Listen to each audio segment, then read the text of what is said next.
quando alguns dizem assim, não é algo para se ter vergonha, não é algo para se ter vergonha. Quando alguém diz assim a respeito da questão da sexualidade, se com isso querem dizer que não precisamos ter vergonha pelo fato de nos causar prazer, estão corretos. Está correto.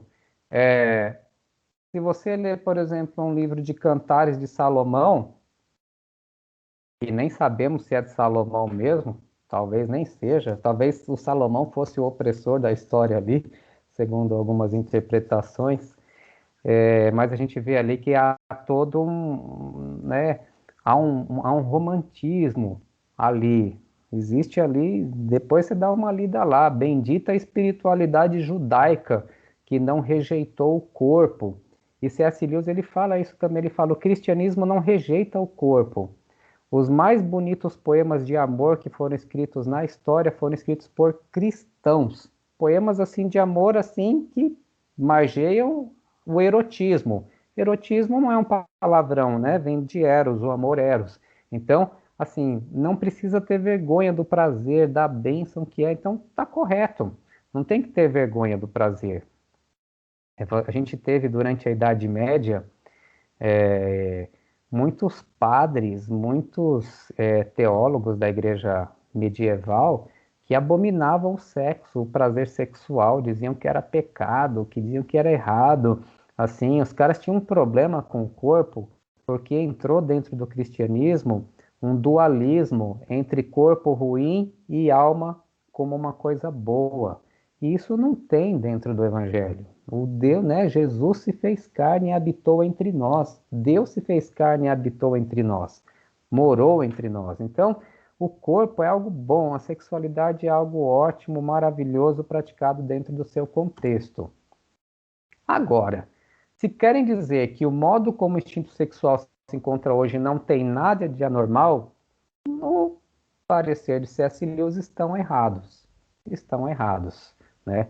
Você olha para a sociedade e fala, não, é normal, desse jeito aí é legal. C.S. Lewis vai dizer aí, eu vou ser obrigado a discordar de você. Porque, fala a verdade, irmão. Quem é que cumpre a regra da castidade cristã? Quem é que chegou na igreja cumprindo? O cara veio lá do mundão e falava, olha, eu já cumpria e nem sabia. Muito difícil, né?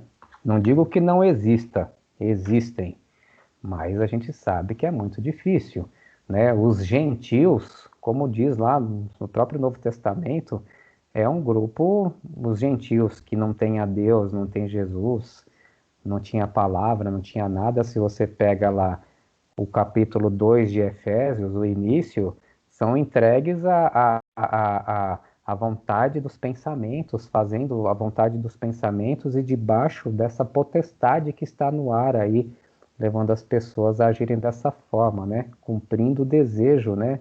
Dos pensamentos, cumprindo, vivendo aí segundo seus instintos e fazendo aí a vontade do diabo, né? Conforme lá a epístola de Paulo aos Efésios. Então, isso realmente é um problema. Para o cristianismo, o problema não é o ato em si, nem mesmo o prazer. O cristianismo foi uma das religiões que mais enalteceu o corpo, pois o Filho de Deus se fez carne e teremos um corpo glorificado. Além disso, os maiores poemas de amor foram feitos por cristãos, né? Foram feitos por cristãos. Então não há problema com a sexualidade, com sexo, né, com prazer sexual, muito pelo contrário, né?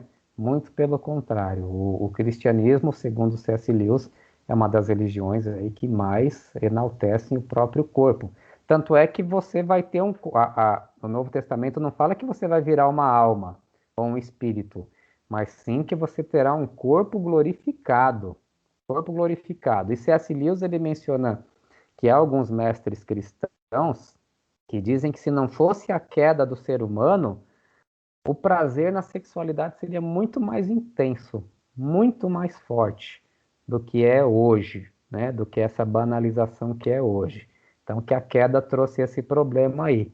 Mas o cristianismo, o evangelho, não demoniza o sexo e não demoniza a relação sexual em si, não demoniza a beleza, não demoniza o erótico, né? Nada disso, né? Enfim.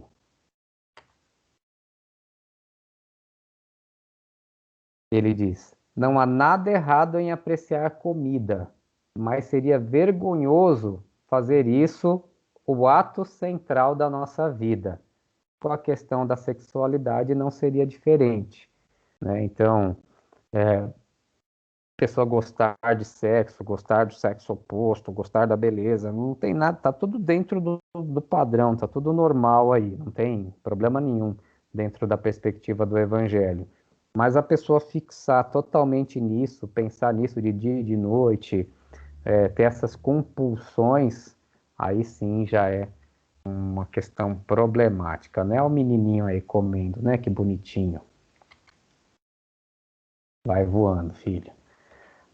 Aí o C.S. Lewis diz, né, que ele vai falar que realmente para a nossa geração é difícil. Para a nossa geração, para a geração dele.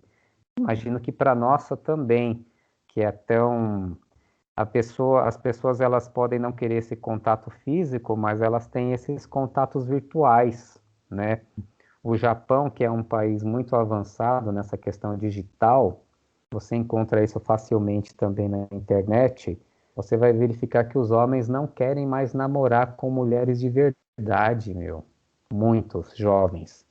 Porque eles ficam é um aplicativo de namoro. Que coisa ridícula, meu Deus do céu. Eu não consigo imaginar uma coisa dessa. Que vergonha, meu. O cara namora com um robozinho no celular. E aí rola tudo, né? Enfim, tudo que é fantasia na cabeça dele, aí ele não quer. O cara não quer se desenvolver, né? O cara não quer se envolver com o ser humano que tem o seu corpo, que tem o seu cheiro, que tem os seus problemas, que tem, porque ele também tem, que tem os seus tiques nervosos, que tem suas angústias, ele não quer se dar o trabalho de se envolver nisso, né? E o que está acontecendo aí, como a pastora Carmen falou, mas ele assiste filme pornográfico, né? Ele se mata na masturbação. É impressionante, certo? Então, e o contexto do C.S. Lewis não chegava nem perto disso. Mas, assim, ele fala, né, a questão da mídia na época dele. Eu não faço ideia como seria na época dele, mas a gente sabe que a mídia força a barra também em cima das pessoas, né? Você vai assistir um filme aí, você assina a Amazon, assina a Netflix, você vai ver, tem todo o filme tem que ter alguma cena picante, né? Você pega os filmes mais antiguinhos, não precisava disso. Hoje tudo tem que ter alguma coisa. Você vai assistir o filme lá do super-herói, né? Enfim, tá legal, a história é bacana, tudo, mas em algum momento tem que abrir um parênteses para ter aquela ceninha lá que ele vai ficar ali, né? Pode ficar ali martelando na sua cabeça, né? Imagina na cabeça do jovem que ainda não tem ali muitos pudores, muitas barreiras, muitas defesas psicológicas, por assim dizer, né? Então, C.S. Lewis ele reconhece a dificuldade. Ele vai falar, para você ser curado, precisa desejar sinceramente. Ele até fala, cita uma oração famosa, né, de um cara que ele faz assim: Senhor, faze-me casto. Mas lá no fundo ele pensava comigo, mas não agora, meu Deus, não agora. Que ele não queria sinceramente ser uma pessoa casta, mas é preciso desejar com sinceridade, com verdade, ser liberto. E aí ele vai falar três razões porque é difícil desejar a castidade. Três razões, né? E assim, é um imperativo, né, irmãos? Porque Jesus ele disse que nós, só o fato de nós olharmos para uma outra pessoa para cobiçar, já é um adultério, né? Já é adultério. Então, assim, a castidade não é uma sugestão, é uma determinação do evangelho mesmo. Primeiro, a natureza corrompida e os demônios, né?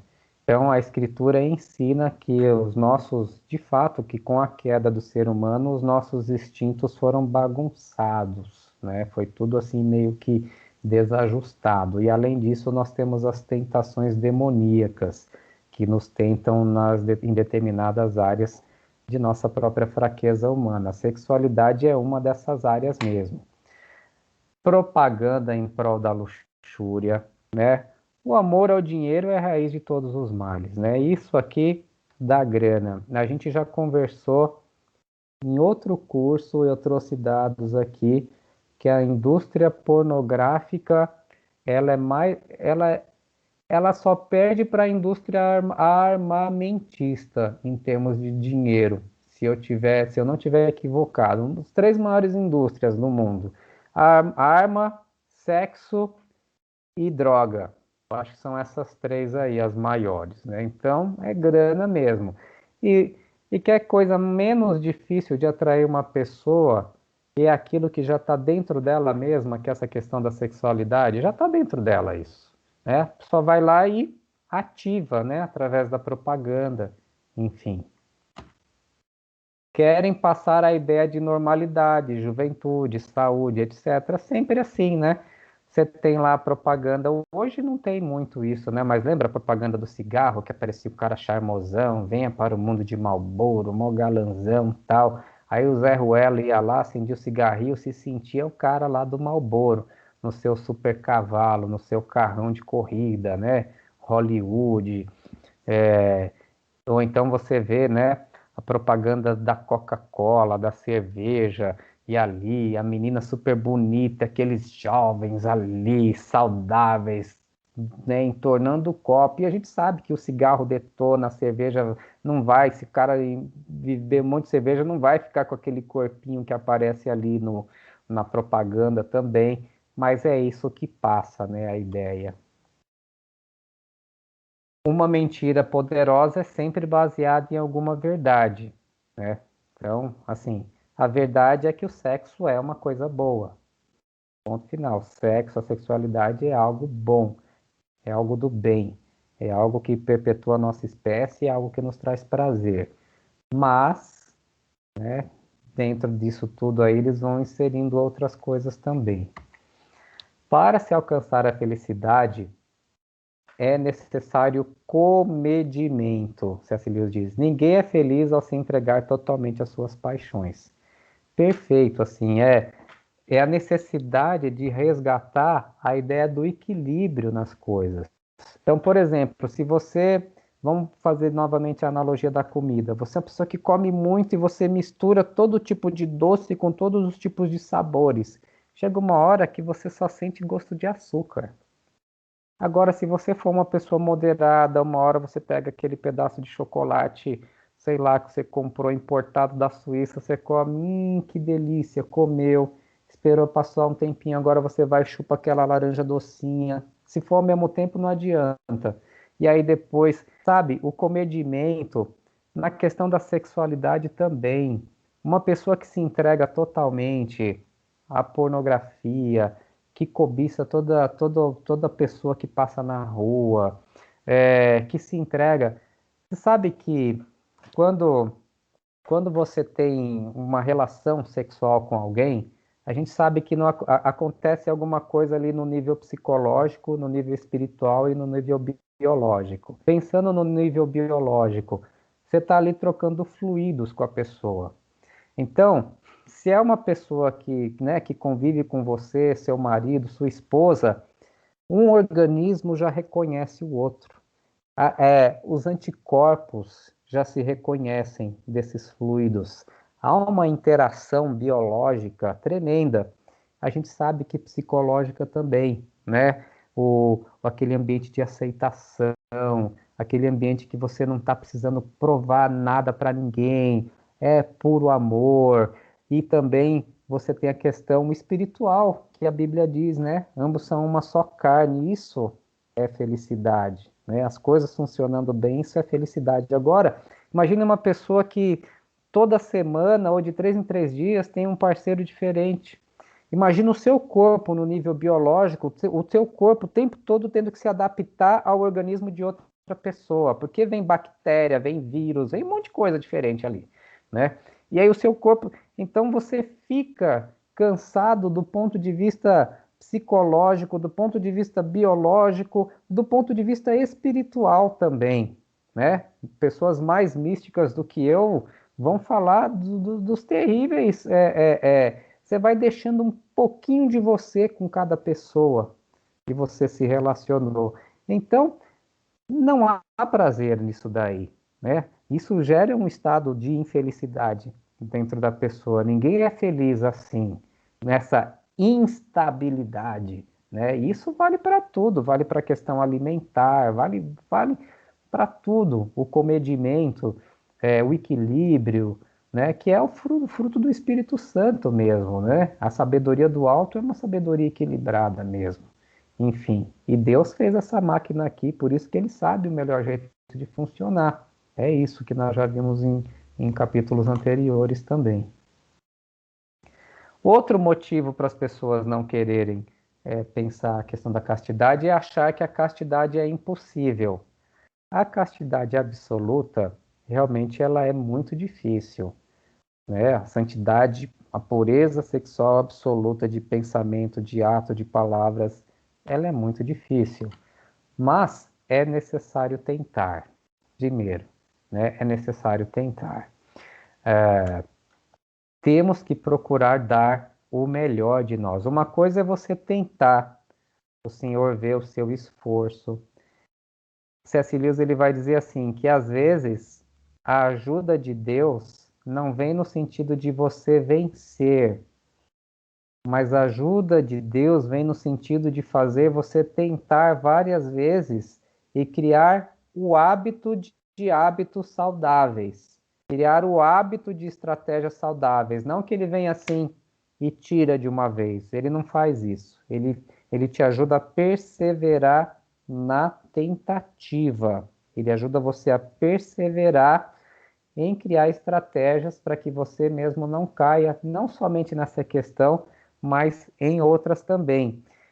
E assim, Jesus fazendo isso na sua vida, ele mostra a sua total dependência dele. Você não consegue fazer sem a ajuda dele. E aí ele mostra que é a graça dele que basta, que não é o esforço pessoal, mas é pela fé, pela graça. A salvação é por fé, por meio de graça. E quando a gente fala de salvação, é uma salvação integral, não é só a salvação soteriológica para um futuro escatológico, não, é a salvação aqui agora.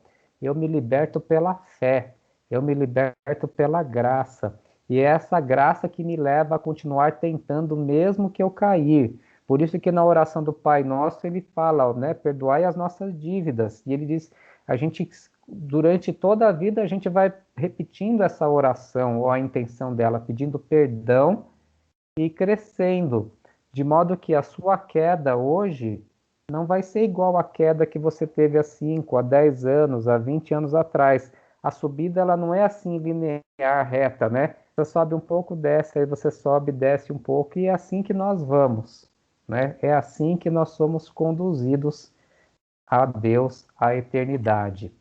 Em todo trabalho difícil que precisa ser feito, vai se aprimorando.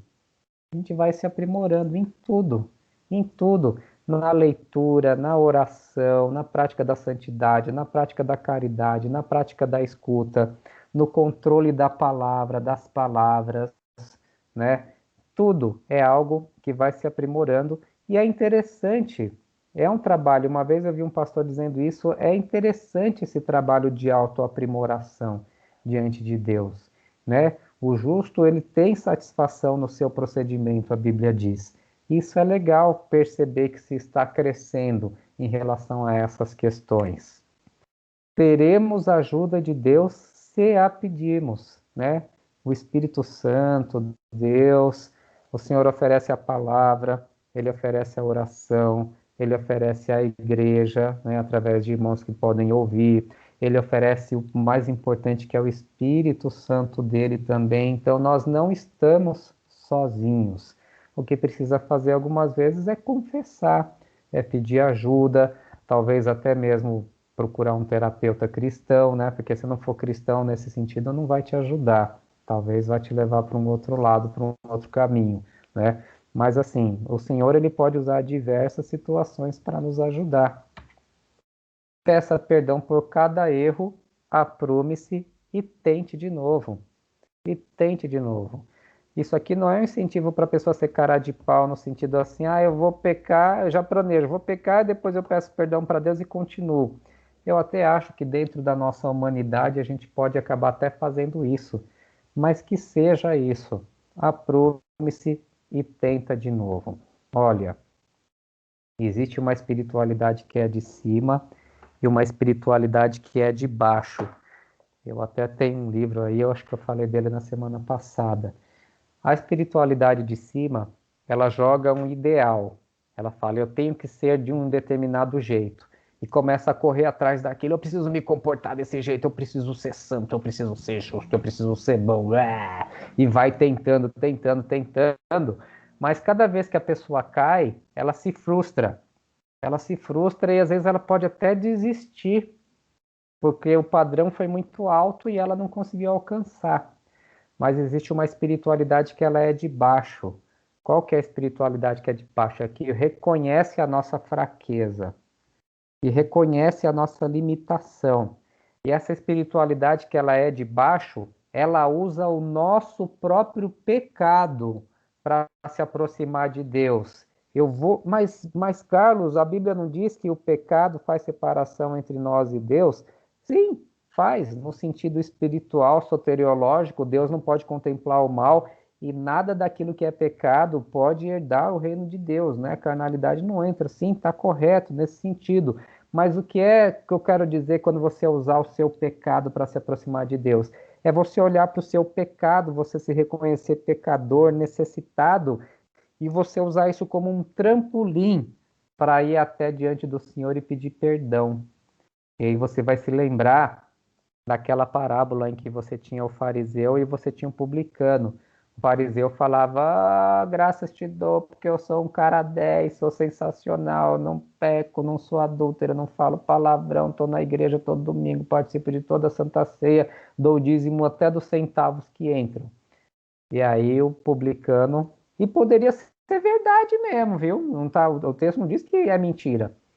E o outro está lá assim, Senhor, tem piedade de mim, sou pecador, e não conseguia nem olhar para o céu. Quem que se aproximou de Deus ali? O que foi pelas suas virtudes ou o que foi pelos pecados? Né? Pelos seus próprios pecados. Então, use o seu pecado, o seu erro, suas falhas, suas fraquezas para se aproximar mais de Deus. Se joga nos braços de Deus através e reconhecendo, né? Reconhecendo a sua fraqueza, sua carnalidade, a humildade. Do latim vem da palavra humus, humus que significa terra. Você não é um ser do céu, você é um ser da terra, com desejo, com sentimento, com tristeza, com angústias. E quando sou fraco é que sou forte. Não é assim que o apóstolo Paulo diz? A força que Deus dá é para continuarmos tentando e desenvolvermos o hábito de luta. Foi o que eu tinha dito do C.S. Lewis, né, que ele tinha falado. Deus não vai ir lá e resolver o problema. Ele vai lá simplesmente te dar força para continuar tentando.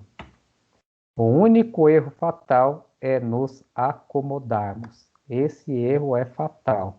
Hoje eu fiz essa analogia com um colega meu lá do trabalho. Se você estiver perdido numa floresta, se você ficar sentado, você não sai do lugar, você não vai a lugar algum. Mas se você andar em linha reta, em alguma direção, uma hora você sai da floresta. Ou ainda que você chegue no lugar que é errado, mas ainda assim você vai ter dimensão de que você vai ter uma dimensão maior do todo, ainda que você chegue no lugar errado. Mas ficar parado é que não pode. Vida é movimento. Vida é movimento. Eu vi essa frase no filme Estação Zumbi Z, que tinha um pessoal que queria ficar preso no prédio lá e o Brad Pitt falou assim: vida é movimento. Né? Não que eu aprendi de lá, mas confirmou aquilo que eu já pensava. A Andrea é testemunha disso. Entendimento errôneo do significado é outra coisa que nos impede a buscar a castidade, né? Primeiramente, para a psicologia, sexo reprimido é perigoso. aqui eu estou reproduzindo o que eu entendi do C.S. Lewis. É um desejo ou pensamento lançado no subconsciente, geralmente muito jovem, que só pode se apresentar à memória de uma forma disfarçada e irreconhecível. Agora, a busca da castidade não é uma repressão em sentido psicológico, pois quem busca, aqui eu acho que quem busca a castidade aqui, tá? Tô vendo que está em completa frase. Pois quem busca isso se torna cada vez mais consciente da sua sexualidade. Ou seja, quem reprime joga sua repressão para o inconsciente. Isso é doentio. Mas quem procura exercer o autodomínio, ele é consciente da sua sexualidade. Tanto é que ele sabe até onde ele pode ir, ele sabe até onde pode ir. José do Egito era um cara consciente da sua sexualidade. Ele falou, isso aqui para mim não dá não, saiu a milhão. Paulo disse, né, para Timóteo, foge das paixões da mocidade. E aí nós já estamos, eu vi que aqui avançou a hora, né? O sexo não é o centro da moralidade cristã. Os pecados da carne são maus, mas são os menos graves de todos. Os piores prazeres são os de ordem puramente espiritual, como o prazer de provar que o outro está errado, o prazer de tiranizar os outros, tratar os demais com desdém e superioridade, ser estraga-prazeres, difamar, são poderes do prazer e do ódio. O que a C.S. Lewis está querendo dizer aqui? Eu vou ler a última frase, que ele diz assim: há dois seres em mim que competem com o ser humano que devo tentar me tornar: o ser animal e o ser diabólico, sendo este último o pior dos dois. É por isso que um moralista frio e pretensamente virtuoso, que vai regularmente à igreja, pode estar bem mais perto do inferno que uma prostituta. Depois ele fala, mas é claro que é melhor não ser nenhum dos dois. O que C.S. Lewis está dizendo aqui? Que a questão da sexualidade ela é complicada, mas ela ainda revela a minha natureza animal. Então, é a minha natureza animal descontrolada. Mas a arrogância, essas coisas que ele falou aqui atrás, esse senso de superioridade, a arrogância, a tirania, isso são pecados puramente espirituais, no sentido assim, né? São pecados da alma. Na minha carnalidade, eu tenho algo que me impulsiona para o sexo, né? Todos nós temos alguma coisa isso, nesse sentido, e vem alguma coisa desequilibrar isso dentro de nós. Mas ninguém precisa ser tirano, ninguém precisa ser arrogante, ninguém precisa ser soberbo. E esses são os pecados piores. Talvez por isso que Jesus diz para os fariseus: as prostitutas vos precederão no reino de Deus. Possivelmente foi por causa disso que Jesus falou. Então, meus irmãos, aqui encerra a nossa apresentação. Eu não imaginei que já tinha avançado tanta aula, né? Avançou bastante aqui. Eu vou parar de compartilhar a tela aqui e vou